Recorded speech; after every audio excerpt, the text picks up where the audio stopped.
క్రీస్తునందు ప్రేమించినటువంటి సహోదరులకు ఈ పునరుత్థాన ఆరాధనకు వచ్చిన మీకు అందరికీ మన ప్రభు అయినటువంటి యేసుక్రీస్తు నామములో మీ అందరికీ వందనాలు తెలియజేస్తూ ఉన్నాం. ఈ పునరుత్థాన దిన దైవ మందిరానికి వచ్చినటువంటి మీ అందరికీ మన యేసయ్య నామములో మీ అందరికీ శుభాలు తెలియజేస్తూ ఉన్నాం. దేవుడు మిమ్మల్ని మీ కుటుంబాలను ఆయన ఎల్లప్పుడూ తన మందిరంలో మేలు చేత తృప్తిపరిచి సకల సమృద్ధితో దేవుడు మిమ్మల్ని నింపును గాక. ఆమేన్. క్రీస్తునందు ప్రియమైన వారలారా, ఈ ఉదయకాలంలో పరిశుద్ధ గ్రంథమైనటువంటి బైబిల్లో ఇంతవరకు మనం పాటల ద్వారా ప్రభునామమును కనపరుచుకున్నాం. ఈ సమయంలో మనం దైవవర్తమానాన్ని విన్నట్లయితే ప్రియుల కొన్ని మాటలు మనం విని త్వరగా ఈ కార్యక్రమాన్ని మనం ముగించుకుందాం. ఈరోజు మన ప్రభు దినం, మరణాన్ని జయించి తిరిగి లేచినటువంటి ఆ సందర్భాన్ని బట్టి దీనికి ప్రభు దినము అనే పేరు వచ్చింది. ఈ ప్రభు దినాన ప్రభు రక్తంలో కడగబడినటువంటి ఆయన బిడ్డలందరూ ఆయన సన్నిధిలో ఉండాలన్నదే దేవుని యొక్క గొప్ప ప్రణాళిక. ఇది దేవుడు కోరుకున్నటువంటి గొప్ప కార్యం. కాబట్టి ప్రేమైనటువంటి వాళ్ళగా దేవుణ్ణి ఆరాధించడం అనేది చాలా విలువైంది. ఇది ఎవరికి దొరకనటువంటి భాగ్యం. దేవుణ్ణి ఆరాధించినటువంటి మామూలు విషయం కాదు.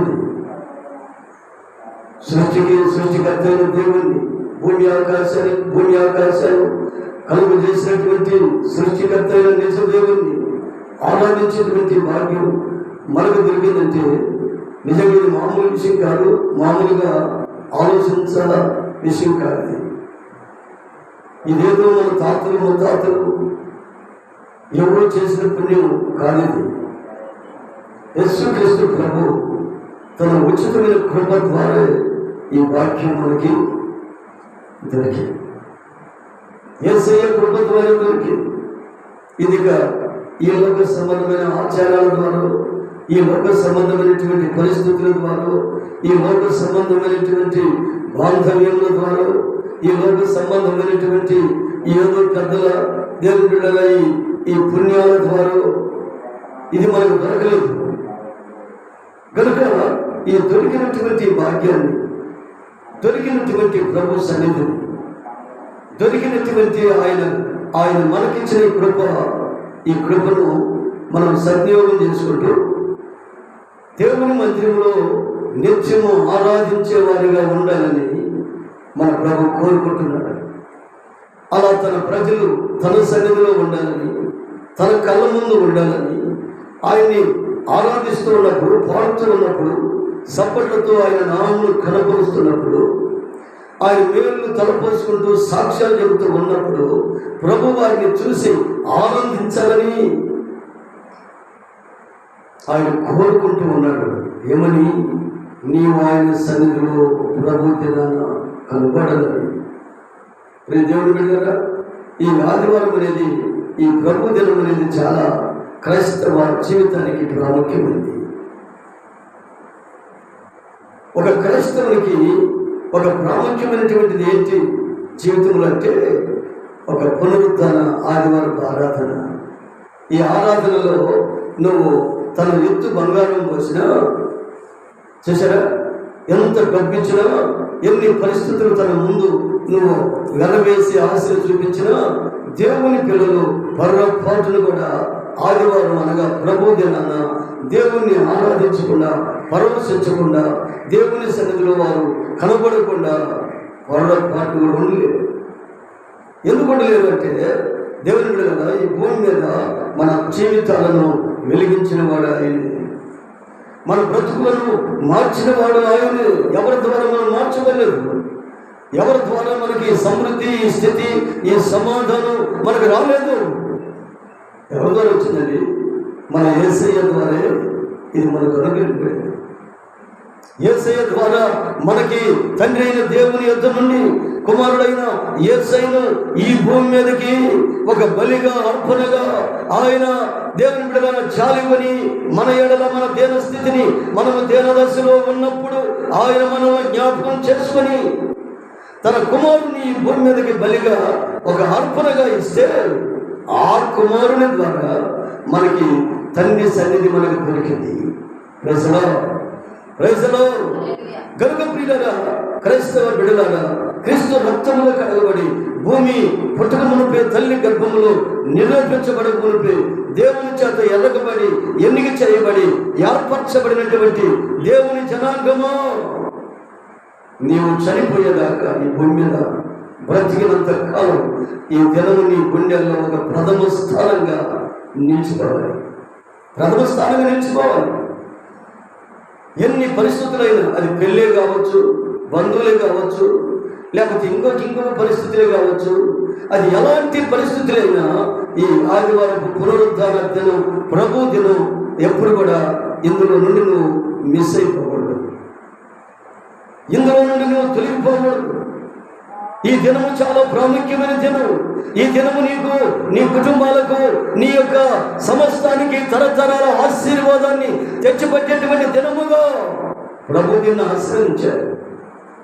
ప్రభు ఈ దినాన దేవుడు కనపరిచాడు. మరణాన్ని, మృత్యువును జయించి తిరిగి లేచినటువంటి ప్రభు దినం. కనుక ఈ దినం నీ జీవితంలో ఒక ప్రాముఖ్యంగా, ఒక ప్రథమంగా నీ జీవితంలో దీన్ని అధిష్ఠించాలని, నీ జీవితంలో, నీ హృదయంలో ఒక ప్రథమ స్థానాన్ని ఈ దినానికి నువ్వు వెయ్యాలి. ఈ దినంలో నీవు పొరపాటును కూడా నిర్లక్ష్యం చేయకూడదు. ఆ దినము వచ్చే కొలదే జ్ఞాపకం ఉంచుకొని ప్రభు సన్నిధిలో నీవు, నీ భర్త, నీ పిల్లలు, నీ భార్య, నీ కుటుంబంతో, కుటుంబ సమేతంగా ఆయన గుమ్మములో అడుగుపెట్టాలి. ఆయన గుమ్మములో అడుగుపెట్టాలి. అందుకే బైబిల్ చెబుతున్న సత్యం, ప్రియుల 100వ కీర్తన ఈ విధంగా రాయబడింది. సమస్త దేశములారా యెహోవాకు ఉత్సాహధ్వని చేయండి, సంతోషముతో యెహోవాను సేవించండి, ఉత్సాహ గానము చేయించు వారి సన్నిధికి రండి. ఆయనే యెహోవాయే దేవుడని ముందు మీరు తెలుసుకోండి. ఆయనే మనల్ని పుట్టించను, మనము ఆయన వారము, మనము ఆయన ప్రజలము, ఆయన మేపు గొర్రెలము. కృతజ్ఞతాస్తుతులు చెల్లించు ఆయన గుమ్మములోకి రండి, ఆయన గుమ్మములో మీరు ప్రవేశించండి. కృతజ్ఞత అర్పణను చెల్లించు ఆయన గుమ్మములోనికి మీరు రండి అని బైబిల్ వాక్యం ఘోషిస్తూ ఉంది. ప్రేమైన వాళ్ళగా, ఎందుకంటే ఈ సర్వ ప్రపంచంలో ఉన్నటువంటి మానవాళితో దేవుడు మాట్లాడుతున్నాడు. సమస్త రాష్ట్రములారా, దేశములారా, ప్రపంచములో ఉన్నటువంటి దేవుని పిల్లలారా, నరులతో దేవుడు మాట్లాడుతున్న మాటలు. ఈ భూమి మీద ఉన్న వారందరూ ఆయన పిల్లలే.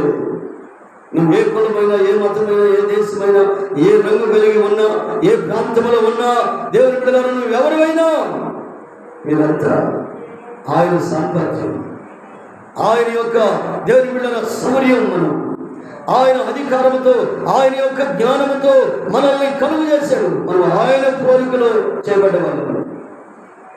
దేవుడే మనల్ని పుట్టించను, మనము ఆయన వారము, మనం ఆయన ప్రజలము, ఆయన మేపు గొర్రెలము. కనుక ఈ రోజు మనం సజీవంగా కాపాడబడ్డాం. సభలు గట్టిగా హల్లెలూయా.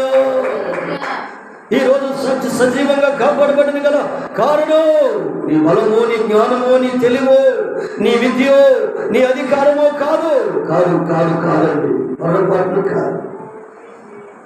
మన ప్రభు అయినటువంటి యేసయ్య కృప ద్వారా ఈ స్థితిలో మనము, మన పిల్లలు, మనమంతా ఆయన పరిశుద్ధ మందిరంలో కూర్చొని ఇంత సమాధానంగా ఆయన్ని ఆరాధించే ఈ గొప్ప భాగ్యం మనకు దొరికింది.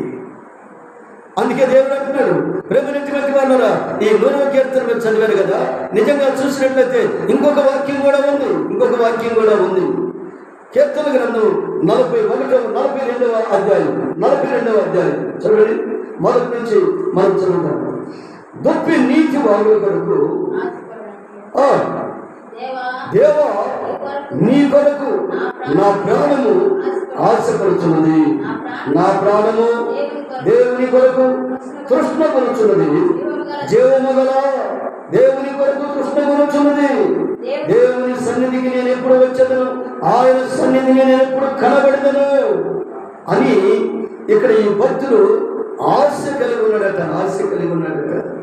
కోరాహు కుమారులు రచించినటువంటి దైవ ధ్యానం, కోరాహు కుమారుల ద్వారా దేవుని యొక్క ఆసక్తిని, దేవుని ప్రభావం, దేవునిలో ఉన్నటువంటి మాధుర్యాన్ని గుర్తిరిగిన వారు అంటున్న మాట, వారి గుండెల్లో, వారి హృదయంలో పెళ్ళుబికినటువంటి ఆ అగ్ని, దేవుని బిడ్డల ఉజ్జీవ జ్వాలలు, దేవుని పట్ల వారికి ఉన్నటువంటి ఆ ఆశా జ్వాలలు, వారికి ఉన్నటువంటి దేవుని పట్ల వారికి ఉన్న మక్కువ, వారికి ఉన్న ఆ ఆసక్తి, వారికి ఉన్న తృష్ణ, వారికి ఉన్నటువంటి దేవుని బిడ్డలారా ఆ గొప్ప ప్రేమ అక్కడ వ్యక్తపరుస్తూ ఉన్నారు.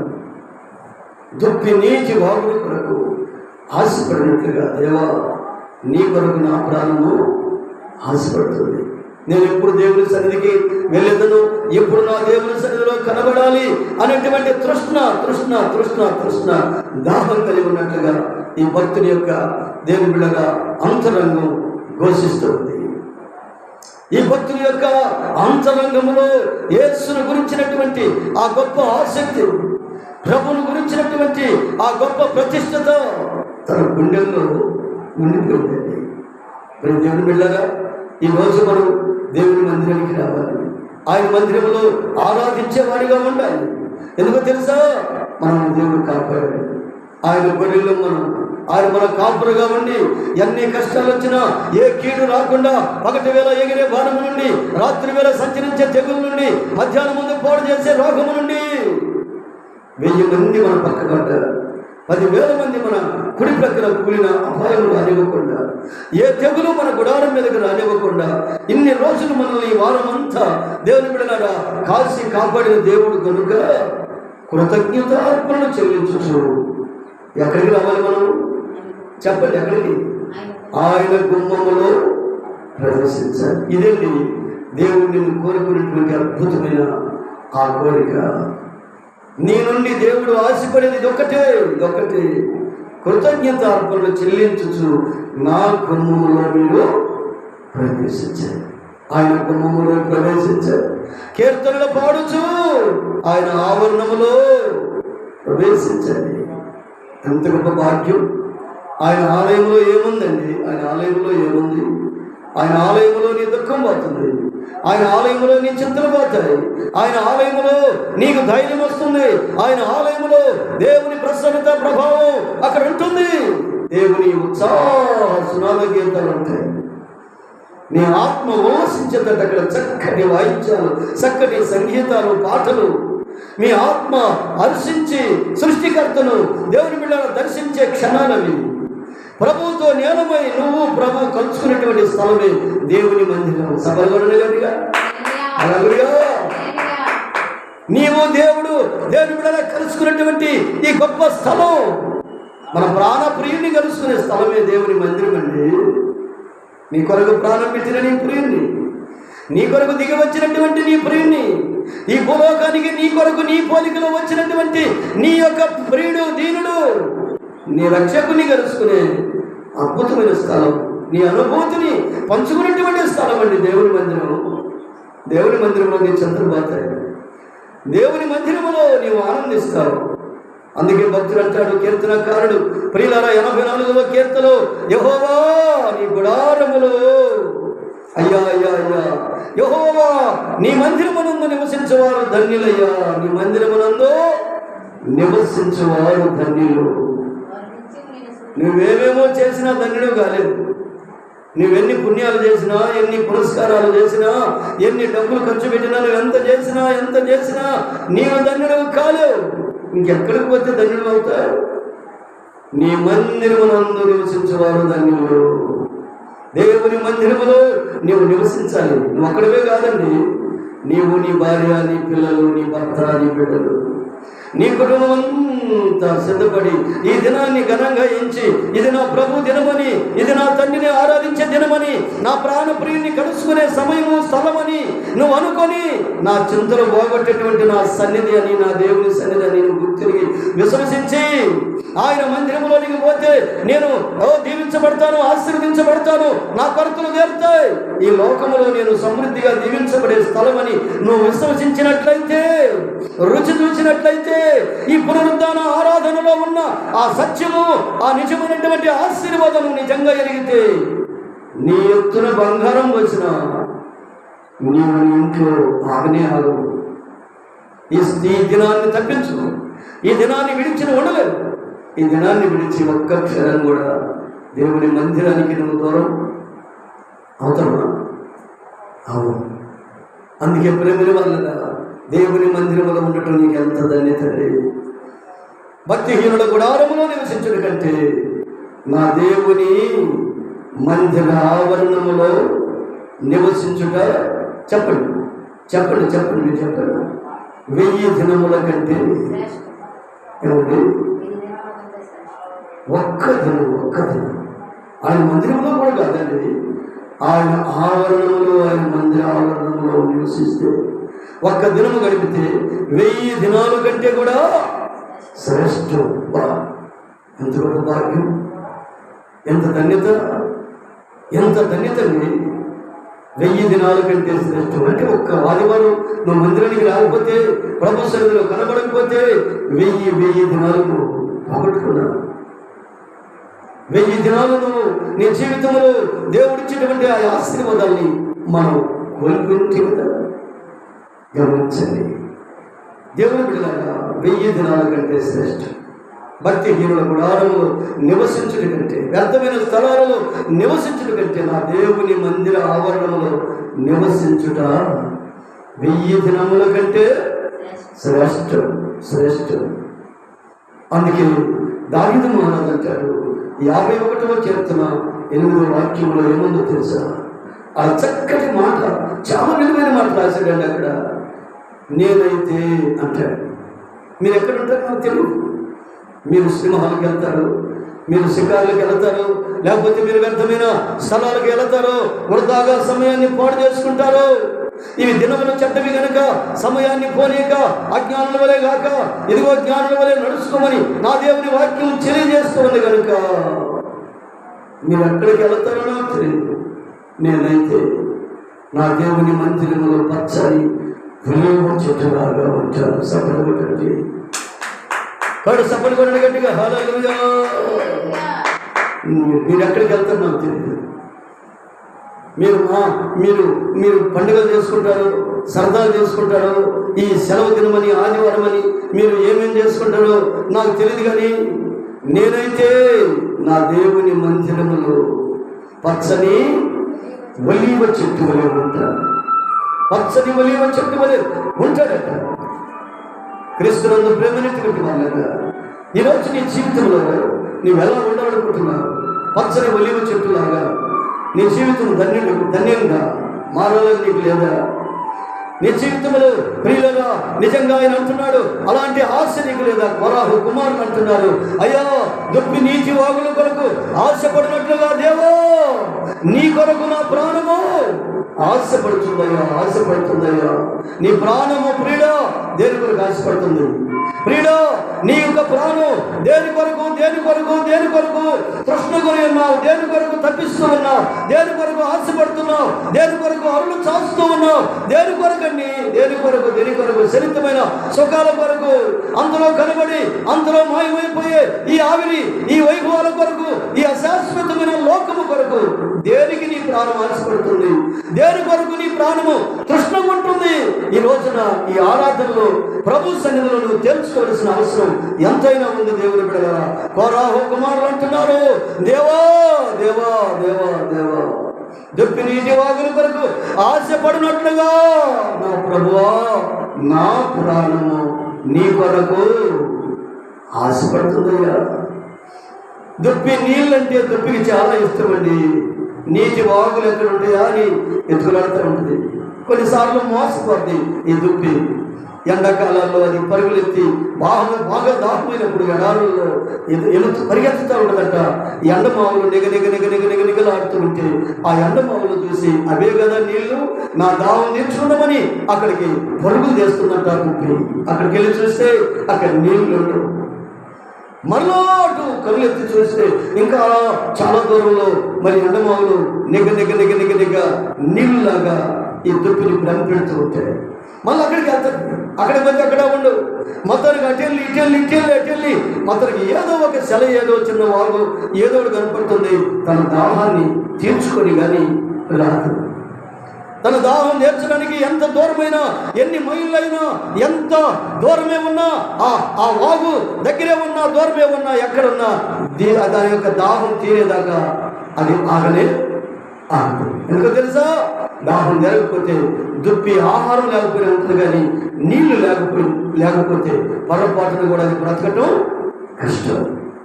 అందుకే దేవుని బిడ్డలారా, ఇక్కడ ఈ కోరాహు కుమారులు అంటున్నారు, దేవుని బిడ్డలారా, ఈ భూమి మీద నువ్వు ఏది ఉన్నా, ఏది లేకపోయినా ఉంటున్నామో కానీ దేవుని సన్నిధి లేకుండా మనం బ్రతకటం కష్టం.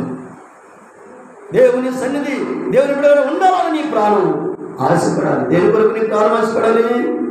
దేవుణ్ణి ఆరాధించడానికి, దేవుని మందిరానికి ఎప్పుడెప్పుడు పోవాలన్నా, ఎప్పుడెప్పుడు ఆయన సన్నిధిలో కనబడదామా, ఎప్పుడెప్పుడు ఆయన పాదాల దగ్గర నిలబడదామా, ఎప్పుడెప్పుడు నా తండ్రిని ఆరాధిద్దామా, ఎప్పుడెప్పుడు నా తండ్రి నేను కలుసుకుందామా, నా తండ్రి నేను, నా ప్రాణప్రియుడు నేను, ఎప్పుడెప్పుడు నా తండ్రిని పాటలతో, ప్రార్థనతో, స్తుతులతో ఆరాధిస్తూ నా తండ్రి నేను నేలమైపోదామా అనే ఆశ ఈరోజు ఎంతమందికి ఉందండి? ఈరోజు ఎంతమందికి ఉంది? అందరూ పోతున్నారు, మనం పోతున్నాం. అందరూ వెళ్తున్నారు, మనం వెళ్ళాలి. ఆ మందిరం మనందరిది కదా, మంది కదా అనే కొంతమంది కొంత దృష్టి ఉంటుంది.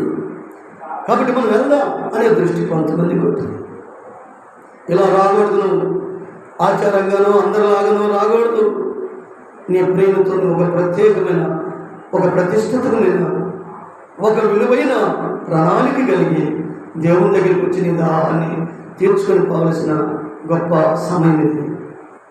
దేవుడు జీవజల నది అయిన ప్రతి మానవుని దాహం తీర్చబడుతుంది. నీ దాహం అది ఏదైనా సరే, అప్పులని దాహం, కష్టాల, దేవుని బిడ్డల ఆర్థిక పరమైన ఇబ్బందులు, రోగంతో సతమతమైపోతున్నావా, ఏ దాహం నేను వెంటాడుతుంది? నీ దాహం తీరే సన్నిధి, నీ దాహం తీరే పెన్నిది నా దేవుని మందిరమే. రైసలా దేవుని మందిర విలువను గుర్తిరిగిన దావీదు అంటున్నాడు, నా గిన్నె నిండి పొల్లుచున్నది, కృపాక్షేమములే నా వెంట వచ్చుచున్నవి. చిరకాలము నేను యెహోవా మందిరములో ఏం చేస్తున్నట్ట? అది నివాసం చేస్తాడంటండి. చిరకాలం, ఒకరోజు కాదు, 2 రోజులు కాదు. ఆయన గిన్నె నిండటానికి గల కారణం ఏమిటో గుర్తిరిగాడు. శత్రువుల ఎదుట భోజనము తన కొరకు ఏర్పాటు చేయడం ఏమిటో గుర్తిరిగాడు. నూనెతో తల అంటబట్టడానికి గల కారణం ఏమిటో దావీదు గుర్తిరిగాడు. ఇవన్నీ ఎరిగిన దావీదు సమృద్ధి గల స్థలాలలో ఉండటానికి గల కారణం, శాంతికరమైన జలాల దగ్గర తన దాహం తీర్చబడటానికి గల కారణం ఎవరో, దీని కారకులు ఎవరో గుర్తిరిగి ఆయన అంటున్నాడు, దేవా, చిరకాలము నేను నీ మందిరంలో నివసిస్తానయ్యా, కృపాక్షేమములే నా వెంట వస్తాయి.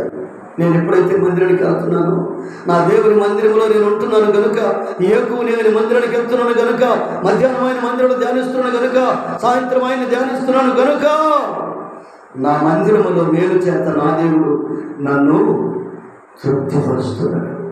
ఆయన మందిరములో నా మొర ఆలకించి నాకు జవాబు ఇస్తున్నాడు. ఆయన మందిరములో నన్ను తన ముఖ కాంతితో నింపుతున్నాడు. ఆయన మందిరములో నా ప్రతి చింత, నా ప్రతి బాధ, నా ప్రతి భయం, నా ప్రతి ఆందోళన, నా ప్రతి కలవను తొలగిపోయాయి. ప్రజల మందిరములోనికి రండి, వందనీయుడేసుని శరణి, మందిరములోనికి రండి,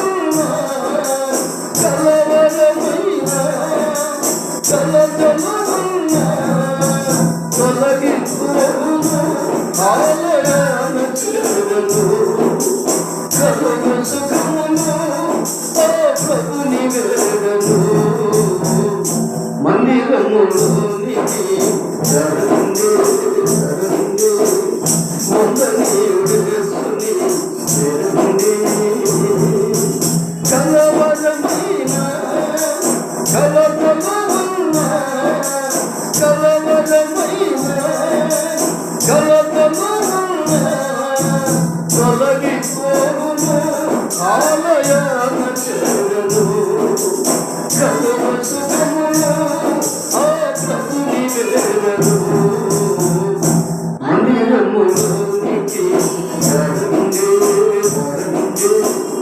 వందనీయుడు యేసుని చేరండి. ప్రియమైనటువంటి దేవుని బిడ్డలారా, మందిరములోనికి నువ్వు రావటం వలన, మందిరములో నీవు కనబడటం వలన, మందిరములో నీవేమి చేయకుండా మౌనముగా కూర్చున్నటం వలన దేవుని దీవెనేమిటో నువ్వు వెలుగుతావు. ఎలాంటి ఆశీర్వాదాలకు నువ్వు పాత్రుడు అవుతావో, ఎలాంటి దీవెనలు దేవుడు నీకు ఇస్తాడో, ఎలాంటి కార్యాలు నీ పట్ల చేస్తాడో, ఎలాంటి మార్గాల గుండా నిన్ను నడిపిస్తాడో నీకే నువ్వే అనుభవిస్తావు. నీకు తెలిసిపోతాయి. అవన్నీ ఎరిగిన దావీదు, అవన్నీ గుర్తెరిగినటువంటి కోరాహు కుమారులు వారు అంటున్నారు, దేవా దుఃఖి నీటి వాగుల కొరకు ఆశపడినట్లుగా దేవా నీ కొరకు నా ప్రాణము ఆశపరచండి. నేను ఎప్పుడు దేవుని సన్నిధికి వెళ్ళేదను, నేను ఎప్పుడు దేవుని మందిరంలో కనబడాలని ఒక తృష్ణ, ఆ ఆశ నన్ను కలవర పెడుతుందయ్యా, కలవర పెడుతుందయ్యా. నా ఆశ నువ్వేనయ్యా. నిన్ను ఆరాధించకుండా ఉండలేనయ్యా, నిన్ను ప్రకటించకుండా ఉండలేనయ్యా, నిన్ను స్తుతించకుండా ఉండలేనయ్యా, నీ సన్నిధిలో కనబడకుండా నేను ఉండలేనయ్యా. దేవునికి స్తోత్రం కలుగును గాక.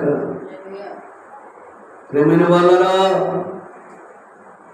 ఎంత గొప్ప భాగ్యం అండి, ఎంత గొప్ప భాగ్యం, ఎంత గొప్ప జీవన. మందిరానికి రావటం వలన దరిద్రమైన స్థలాలకు పోయి ఈరోజు మనిషి దేవుని బిడ్డల దైవ దీవెనలు కోల్పోతున్నారండి, దైవ దీవెనలు కోల్పోతున్నారు. మందిరం ఎందుకు కట్టబడిందో తెలుసా? మందిరం ఎందుకు ఇక్కడ స్థాపించబడిందో తెలుసా? ఆ ప్రాంతంలో ఉన్న ప్రజల్ని దీవించడానికి. ఒక మండలంలో, ఒక ఊరిలో ఒక హాస్పిటల్ కట్టబడ్డప్పుడు అక్కడ ఉన్న రోగులందరికీ అది ఒక ఔషధం కలిగిన నిలయంగా మారిపోతుంది. ఒక పోలీస్ స్టేషన్ ఒక మండలంలో కట్టబడ్డప్పుడు ఆ ప్రాంత ప్రజలందరికీ న్యాయం తీర్చబడుతుంది. అక్కడ ఆపదలు తొలగిపోతాయి. ఒక కోర్టు కట్టబడ్డప్పుడు ఆ కోర్టు దగ్గర సరైనటువంటి న్యాయం, నీకు ఎవరు ఉన్నా లేకపోయినా కోర్టు నీ పక్షాన న్యాయమైనటువంటి తీర్పు చెప్తుంది. ఒక దైవ మందిరము ఒక ఊరిలో కట్టబడ్డప్పుడు అక్కడ దేవుని బిడ్డ ఎందుకు కట్టబడిందంటే నీ జీవితాన్ని రక్షించడానికి, వెలిగించడానికి, నిన్ను ఆశీర్వదించడానికి, నీ కుటుంబాన్ని తరతరాల దీవెనకు నడిపించడానికి, నిన్ను సమృద్ధితో నింపాలనే ఉద్దేశంతో దేవుని మందిరం మన మధ్యలో కట్టబడింది. సమర్గడిగా అలాంటి మందిరానికి, ఆశీర్వాదాన్ని కలిగించే ఆ మందిరానికి, నీ స్థితిగతులు మార్చే ఆ మందిరానికి, తరతరాల దీవెన సంపాదించి పెట్టే ఆ మందిరానికి నీవు రాకపోతే ఎంత వెనకబడతావు. దీవెనలో ఆశీర్వాదాలన్నీ వెనకబడ్డట్టే కదా, దీవెనలన్నీ కోల్పోయినట్టే కదా, నీకు రావలసిన సమాధానం పోగొట్టుకున్నట్టే కదా.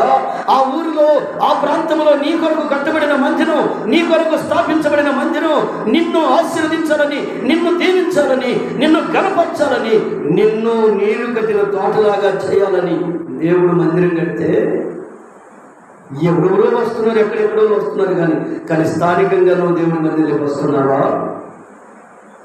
దేవుని మందిరంలోనికి నువ్వు వస్తున్నావా? దేవుని మందిరం ఒక బెతస్తా కోనేరు లాంటిది. ఆమేన్. ఆ కోనేరులో ఎవరు దిగుతారో వాళ్ళంతా బాగా అయిపోతారు. వాళ్ళు గుడ్డోళ్ళే కానీ, నిరుద్యోగ పరిస్థితులే కానీ, ఉద్యోగం లేని వాళ్ళే కానీ, చదువు లేని వాళ్ళే కానీ, ఎగ్జామ్ రాసేవాళ్ళే కానీ, పిల్లలు లేని వారే కానీ, గుడ్డివారే కానీ, కాళ్ళు చేతులు లేని వాళ్ళే కానీ, మోగవారే కానీ, చెవిటివారే కానీ, ఎలాంటి పరిస్థితుల్లో ఉన్నా, ఏ పరిస్థితుల్లో దాపురించి నిన్ను వెంటాడుతూ దినదినము కృంగదీస్తున్నా ఆ బెతస్దా కోనేటి దగ్గర రోగులంతా అనేక పరిస్థితుల మధ్యలో కుమిలిపోతున్న జనాంగాలు అక్కడ తండోపతండులుగా కదిలి వచ్చి ఆ యెరూషలేము దగ్గరలో ఉన్న ఆ గొర్రెల ద్వారం దగ్గర ఉన్న బెతస్దా అనే ఆ కోనేటి మండపం దగ్గర కుప్పలు కుప్పలుగా పడి ఉన్నారండి. ఆయా సమయాలలో దేవదూత వచ్చి ఆ నీళ్లు కదిలించడం కద్దు. దేవదూత నీళ్లు కదిలించినప్పుడు ఎవరైతే అందులో దోగుతారో వారంతా బాగా బయటకు వస్తున్నారు. సభలు కొట్టండి గట్టిగా, సభలు కొట్టండి గట్టిగా. హల్లెలూయా. ఆ బెతస్దా కోనేరే ఈ ప్రాంతంలో కట్టబడిన దేవుని మందిరం. దేవుని మందిరములో నీ దరిద్రత పోతుంది. దేవుని మందిరానికి వస్తే ఇక్కడ వాక్యము నీకు బోధించబడుతుంది. దేవుని మందిరానికి వస్తే దైవ స్వరాన్ని నువ్వు వింటావు.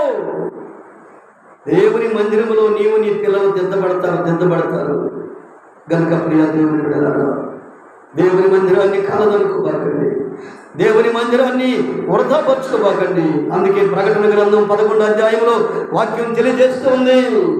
ఒక దేవదూతను కొల్లకర్రించి పంపుతున్నాడు భూలోకానికి. మందిరములో పూజించు వారిని లెక్క పెట్టు. మందిరానికి రాకుండా ఎవరైతే నిర్లక్ష్యం చేస్తారో, బయట ఉంటారో, వారి అంతటి వారైనా ఆ ఆవరణాన్ని కొలవద్దు. మందిరములో ఆరాధించే వారిని కొలుసుకొని పూజించే వారిని లెక్క పెట్టుకున్నా వాళ్ళకి ఏమేమి కొరతలున్నాయో, ఏమేమి కావాలో, ఏదేది ఉందో, ఎవరికి ఏ అవసరమో, ఏమేమి విజ్ఞాపన చేశారో ఆ కొరతలను తెలుస్తున్నాడు. తెలుసునా? మందిరములో ఆరాధించే ప్రజలు ధన్యులండి. దేవుని మందిరములో ఉన్న అనుభూతి. అందుకే దావీదు అంటాడు, యేకోవా నేను లేచెదను, దేవా నీ మందిరములో నీ ప్రసన్నతను నీ ప్రభావమును చూడవాలని నాకెంతో ఆశగా ఉంది. దేవుని మందిరంలో ఏముందంట? దేవుని ప్రసన్నత, దేవుని ప్రభావం, దేవుని మహిమ అక్కడ ఉంది. హల్లెలూయా. ఈ అనుభూతి నీకు ఎక్కడ దొరకదండి. దేవుని మందిరములో ఉన్న ఆనందం, దేవుని మందిరములో ఉన్న సమాధానం, దేవుని మందిరములో ఉన్న సంతృప్తి, దేవుని మందిరములో ఉన్నటువంటి ఈ గొప్ప దైనికమైనటువంటి వాతావరణం నీకెక్కడ దొరుకుతుంది? దేవుని మందిరములో దేవుని మేలులు పొందుకున్న వాళ్ళు లేచి సాక్ష్యం చెబుతుంటే, ఆ మాటలను వింటుంటే, ఆ మాటల ద్వారా నీవు నరనరాలు శక్తిని పొందుకుంటారు. గనుక నేను మందిరానికి రావాలి. దైవ కార్యాలను చూడాలంటే, దేవుని కార్యాలను అనుభవించాలంటే, దేవుడు చేస్తున్న కార్యాలు ఈరోజు నీకేమో తెలియకపోవచ్చు. దేవుని కార్యాలను పొందుకున్న ప్రజలు వచ్చి సాక్ష్యం చెబుతుంటారు. ఆ సాక్ష్యాల ద్వారా నీవు కదిలించబడతావు. దేవుని మందిరంలో గొప్ప దేవుడు ఉన్నాయి ప్రియులారా. దేవుని మందిరములో నీవు ఆశీర్వదించబడతావయ్యా. నా ప్రియ అన్నయ్య, నా చెల్లి, తమ్ముడు, అక్క, ఈరోజు నా 2 చేతులెత్తి నా చేతులు జోడించి చెప్తున్నాను, దేవుని మందిరానికి రండి. నిర్లక్ష్యం చేయవాలండి. ఏ కులమైన ఏ మతమైన మనకి ఎందుకండి కులాలు మతాలు ఎన్ని లేవు. మనమంతా ఒకటే. మనం ప్రభు బిడ్డలు, మనం ఆయన పిల్లలు. ఏ మతమైనా, ఏ కులమైనా, ఏ రంగైనా, ఏ వర్ణనైనా, చదువున్నా లేకపోయినా, విద్యుత్ నువ్వు ఎలాంటి బలహీనుడమైనా మన ప్రభు దగ్గర నీకు దేవుని ఉందండి. నువ్వు విలువైన వాడివి దేవుని దృష్టిలో. ఎవరు నిన్ను గౌరవించకపోయినా, ఎవరికి నువ్వంటే విలువ లేకపోయినా యేసయ్యకి విలువ ఉందండి. ఎందుకంటే నువ్వు ఆయన పోలిక. కాబట్టి నీ కొరకు ఎదురు చూస్తున్నాడు ఆయన. జనమెల్లా చేతులు చాపుకున్నాడంట నువ్వు మందిరానికి రావాలని. ఆయన అంటున్నాడు, ప్రయాసపడి భారం మోయించుకున్న వారులారా నా యొద్దకు రండి, నేను మీకు విశ్రాంతిని ఇస్తాను. ఎక్కడ ఉంటాడు ఆయన? డాక్టర్ ఎక్కడ ఉంటాడండి? డాక్టర్ని చూడాలంటే ఇక్కడ పోవాలి, మనం హాస్పిటల్కి పోవాలా? ఒక ఎస్ఐని కలుసుకోవాలంటే ఎక్కడ పోవాలి? మనం పోలీస్ స్టేషన్కి పోవాలి కదా. ఒక ఎంఆర్ఓ గారిని చూడాలంటే మనం ఆయనతో మనం అక్కర తీరాలంటే ఒక ఎంఆర్ఓ ఆఫీస్కి పోవాలి కదా. మరి దేవుడు కూడా పిలుస్తున్నాడు, రండి రండి. మరి యేసయ్యను చూడాలంటే ఎక్కడ పోవాలా? మందిరంలోనికి పోవాలా? మందిరములో ఆయన ఆరాధిస్తున్నప్పుడు, మందిరములో దేవుని సేవకుడు సంఘము అంతా ఆరాధిస్తున్నప్పుడు దేవుని మహిమ అక్కడ దిగద్ది, దేవుని ప్రసన్నత అక్కడ ఉంటుంది. నువ్వు పెట్టే ప్రతి మొర్ర దేవుడు ఆలోచించి నీకు జవాబిస్తాడు. సపరేట్ కొట్టండి గట్టి. హల్లెలూయా, హల్లెలూయా.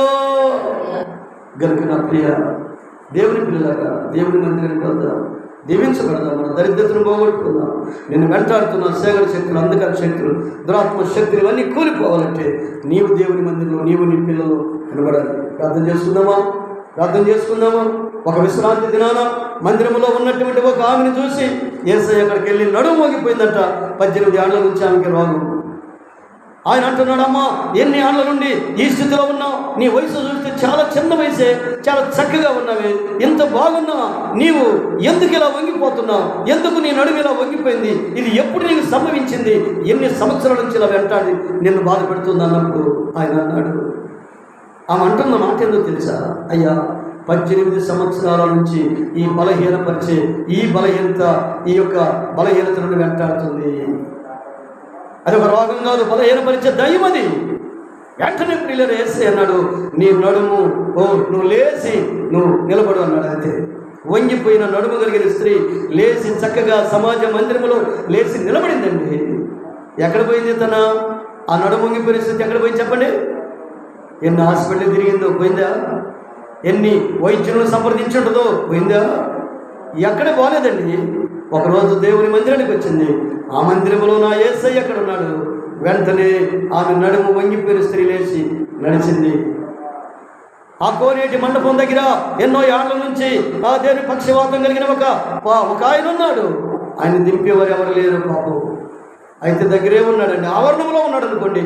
దేవుని బిడ్డలు అందరూ మందిరంలోకి పోయి దీవించబడిపోతున్నాడు. కోనేటిలోకి ఈయనేమో ఆవరణంలో ఉన్నాడు. ఇందాక చదువుకున్నాం కదా, భక్తిహీనుల గుడారంలో ఉండుంటి కంటే నా దేవుని మందిర ఆవరణంలో ఉన్న వాళ్ళు కూడా ధన్యులే. ఒకరోజు ధన్యుడు అయ్యాడండి. ధన్యుడు అయ్యాడు ఈ పక్షవాతం కలిగిన ఈ పెద్ద ఆయన. యేసయ్య ఇచ్చాడు, బాబు ఎన్ని ఏళ్ళ నుంచి ఇలా ఉన్నావు? 38 సంవత్సరాల నుంచి ఇక్కడే ఉన్నానయ్యా అన్నాడు. ఆయన బాధపడి వ్యసనపడి, అయ్యో ఇన్ని సంవత్సరాల నుంచి నీ రోగం బాగలేదా? ఇన్ని సంవత్సరాల నుంచి నువ్వు ఇంకా బాగలేదా? ఇంకా నువ్వు బాగుపడలేదా? బాగుపడాలని ఆశ నీకు లేదా? ఎందుకు ఇలా ఉన్నావు అన్నప్పుడు, ప్రభువా ఆశ ఉంది కానీ, ఆతృత ఉంది కానీ, ఆశ ఉండే కదా ఇక్కడే పడి ఉన్నానయ్యా, కానీ నన్ను దింపువారు లేరయ్యా. నీళ్ళు కదిలిస్తుంది దేవదూత, అందరూ బాగైపోతున్నారు, అది వాస్తవమే తండ్రి.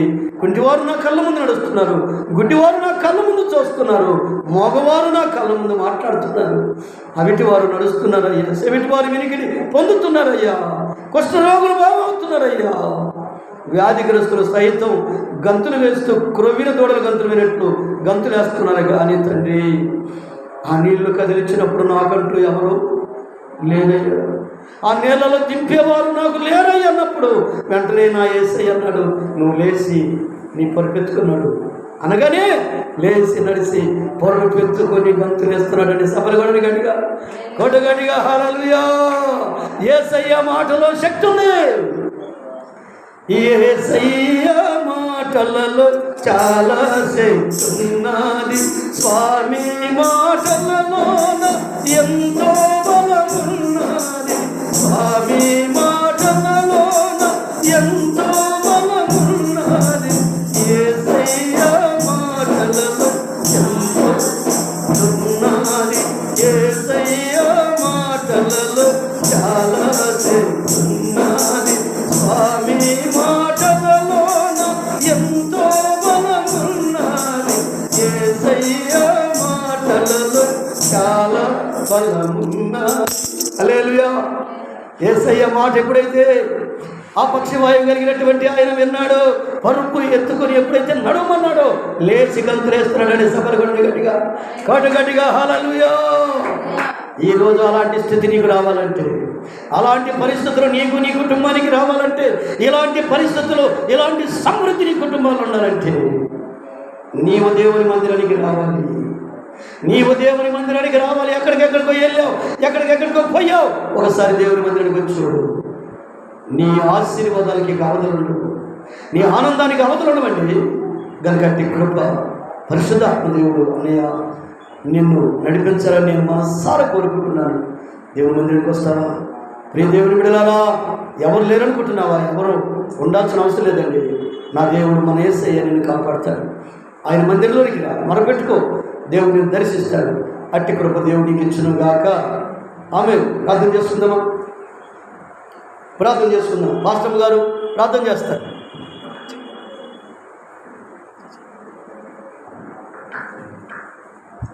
పాస్టర్ గారు ప్రార్థన చేస్తారు. మహాపరిశుద్ధుడా, నా యేసయ్యానికి స్తోత్రం. దయాళుడా, కృప కలిగిన దేవా స్తోత్రం స్తోత్రం స్తోత్రం స్తోత్రం. సావుకున్న ప్రభా పరిశుద్ధ స్తోత్రాలు ప్రభులు చూపిస్తుంది ఉన్నతమైనటువంటి భాగ్యాలు. నీ మాటలు ప్రభ నీ బిడ్డలు మీరు ఆకర్షించిన ప్రభావైనా నీ సన్నిధికి నా ప్రభు తీసుకొచ్చిన ప్రభు శక్తివంతుల బలవంతురాలు ప్రజల్ని తీసుకొని రండి నాయన. వేల వేసి నీ బిడ్డలందరినీ పిలువునైనా దర్శనాల ద్వారా కళల ద్వారా నీ ప్రజల్ని మందిరానికి నడిపించండి ప్రభువా. ఓ థ్యాంక్ యూ. నీ ప్రజల దరిద్రతను పోగొట్టండి.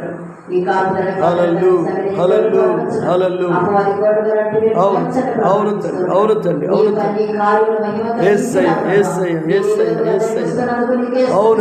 అవునయ్యా. స్తోత్రం స్తోత్రం స్తోత్రం. ఆమేన్. నా ప్రాణమా యెహోవాను సన్నిధించుము, నా అంతరంగమును నా సమస్తమా ఆయన పరిశుద్ధ నామమును సన్నిధించుము. నా ప్రాణమా యెహోవాను సన్నిధించుము, అంజే శుభకారములు దేవుని మరో. ఆమేన్. మన తండ్రిని దేవుని ప్రేమ, కుమారుడైన యేసుక్రీస్తు కృప, పరిశుద్ధాత్మ యొక్క సహవాసము సన్నిధి కూడి వచ్చిన మనకి సకల పరిశుద్ధులకు ఈ పునరుద్ధాన వర్తమానాన్ని ఆలకించినటువంటి ప్రతి బిడ్డకు, మన కుటుంబాలకు, సంఘానికి, ఈ ప్రాంత ప్రజలకు సదా తోడే అంతవరకు నడిపించునుగాక. ఆమేన్. హల్లెలూయా హల్లెలూయా. క్రీస్తునందు ప్రేమని వాళ్ళగా ప్రభు మిమ్మల్ని అందరినీ నిండారుగా దీవించునుగాక. ఆమేన్.